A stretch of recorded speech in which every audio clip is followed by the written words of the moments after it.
A very good morning, class. I hope all are fine. As you all know that we are doing chapter number 11 and we have covered asexual reproduction and its part. We discussed about budding, in asexual reproduction, spore formation, fragmentation and vegetative propagation. In all these, a single parent was involved in the process of reproduction. Today we will start with a new topic, that is sexual reproduction. Sexual reproduction means the production of individual in which both the parents are involved. Today we will study about its type and different methods in detail about sexual reproduction. This sexual reproduction is the most common method of reproduction in plants. In this, basically two reproductive cells called gametes. As I have explained you, gametes are the reproductive cells are produced from the reproductive organs. The two gametes, the male gametes and the female gametes, आपस में fuse करते हैं to form a third cell that is known as zygote. The male gamete is a small cell with a nucleus and a little cytoplasm. Nucleus is just like the brain of the cell and cytoplasm is a jelly-like structure around it. The female gamete is larger with a nucleus and more cytoplasm. When the male gametes and the female gametes fusion takes place, then this process is known as fertilization. It results in the formation of zygote. फिर क्या होता है कि zygote undergoes cell division and grows and forms a new individual or a new plant. So this is how sexual reproduction take place. Now firstly we will go through the sexual reproduction in plant. But before we go through that, we should understand the structure of a flower. This you have studied in your class 6. We will quickly recall it. A flower has 4 whorls, that is known as calyx, corolla, androecium and gynoecium, consisting of sepals, petals, stamens and pistil respectively.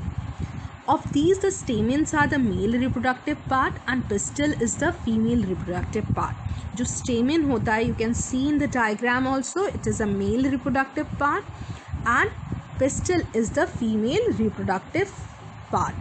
Now we should know what is a bisexual and a unisexual flower. Bi means 2, uni means 1. Most of the flowers have both the female and reproductive organ. As shown in the figure, you can see they consist of both the male and the female reproductive part. Such flowers are called as bisexual flowers, जिसमें both male and female organ present होते हैं. The one shown in the diagram is known as a bisexual. Bi means 2. Example, mustard, pea, rose, sunflower. In some flowers like cucumber, papaya, mulberry, corn and date palm, the male and the female part is present in different flowers. Means एक में male part present होगा और एक में female part present होगा. But both will be present in different flowers. So these flowers are known as unisexual flower. Uni means 1. So one male reproductive organ is present. So such flowers are known as unisexual flowers, and the flowers which consist of both male and female reproductive organ are known as bisexual flower. Now our next topic is structure of a stamen and pistil we will study. Each stamen has 2 parts, a long stalk that is known as a filament you can see and a solen part. Solen structure होता है present at the tip of the filament which is called as anther.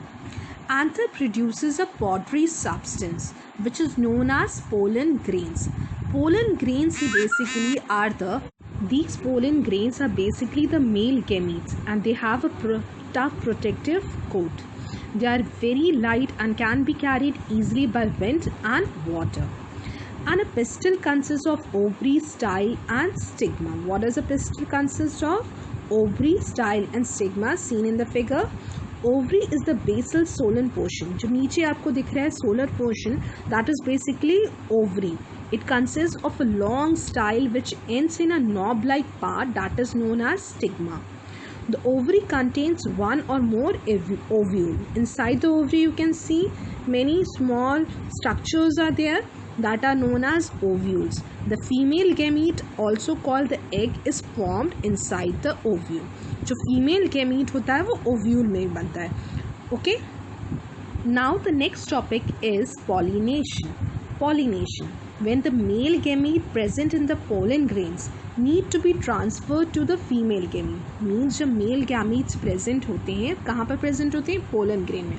और जब इन्हें हमें transfer करना पड़ता है to the female gametes in the ovary, so that the fusion of the male and the female gamete takes place by the process known as fertilization.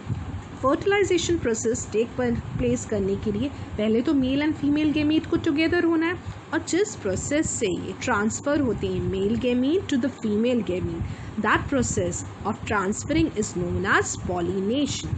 So the definition of pollination is the transfer of the pollen grains to the stigma of a flower is called pollination. This transfer can take place with the help of the wind, water or insects. Any external agent can cause them to transfer. These are known as agents of pollination. Now we will study the types of pollination.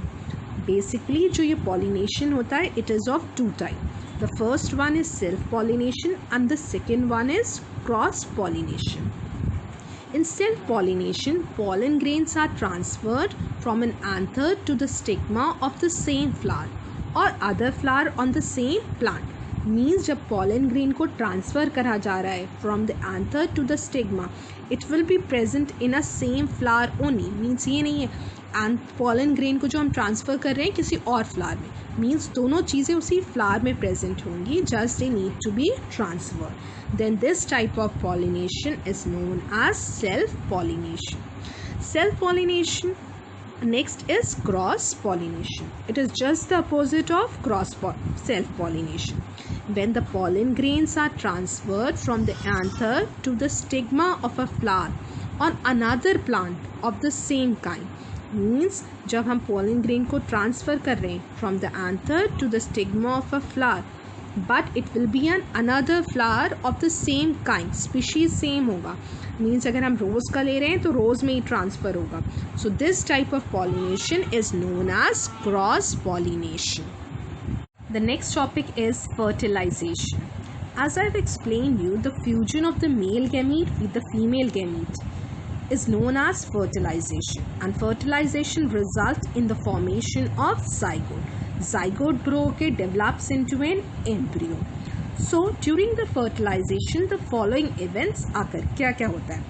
After landing on the stigma, the pollen grain germinate and produce their tube. The tubes are called as pollen tube. You can see in the diagram, pollen tube grows in the ovary. Only one pollen tube reaches the ovule. Female gamete is present inside the ovule.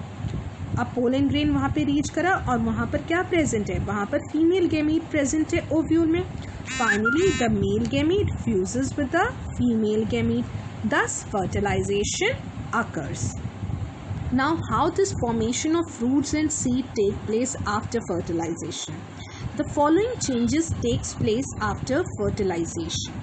The ovary increase in size and becomes the fruit. जहाँ पर fusion हुआ था male and the female gamete पर, वहाँ पर क्या होता है? ओवरी अपने साइज में इंक्रीज करती है and becomes a fruit. The ovule becomes the seed, और जो sepals, petals and other parts of the flower होते हैं वो विदर ऑफ हो जाते हैं. How to ovule change into a seed? Once zygote is formed, it divides rapidly to form an embryo. It keeps on dividing to form the embryo. Embryo is enclosed with a protective seed coat. This embryo enclosed in the seed coat give rise to a new plant. So ये जो embryo होता है basically it's giving rise to a new plant. Now the last topic of this chapter is dispersal of fruits and seeds. How these fruits and seeds are dispersed of. We know that plant produce many fruit.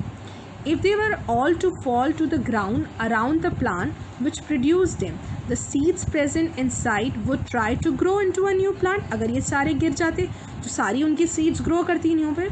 There would be hundreds of new plants अगर ऐसा होता. It would have resulted in overcrowding also. Overcrowding is prevented by fruit and seed dispersal. plants use a variety of methods to achieve this dispersal of seed and fruit. We will study about this means of dispersal also. But its biggest disadvantage of the dispersal of the seed is that it may reach the unsuitable surrounding in which they fail to germinate and grow. Means ऐसी जगह भी पहुंच जाएंगे जहाँ पर ये ना grow करेंगे और ना ही जर्मिनेशन होगा. तो इस प्रॉब्लम को ओवरकम करने के लिए it ensures that it reaches a suitable surrounding so that they can grow and germinate. Now we will study about the means of dispersal. Dispersal basically takes place by wind, water and by animals also. We know that seeds and fruits are dispersed by wind also. Winged seeds are found in maple and drumstick. Hairy seeds are seen in arak and fruit of the dandelion also. You can see in the diagram. Very light seeds are found in grasses. So they are basically carried away by the wind. Now the next means is by water. We know that coconut fruit is a good example in which the dispersal takes place by water. Coconut is grown on a seashore near a sea. The fruit is large and fibrous, we know. Being fibrous, after falling in water, the fruit floats in it. Water currents carries the fruit from one place to another. Last means of dispersal is by animals. Dispersal by animal is very common in fruits and seeds which have spiny structure. जिनके क्या होते हैं, spines होती हैं. The hooks stick to the bodies. जब animals उनको graze करने के लिए आते हैं तो उनकी bodies पर वो stick हो जाता है. And they carried away several kilometers before they are rubbed off and fall to the ground. Example is in gokru and xanthium. In these two, the dispersal of seeds takes place by animals. So these were the means of dispersal.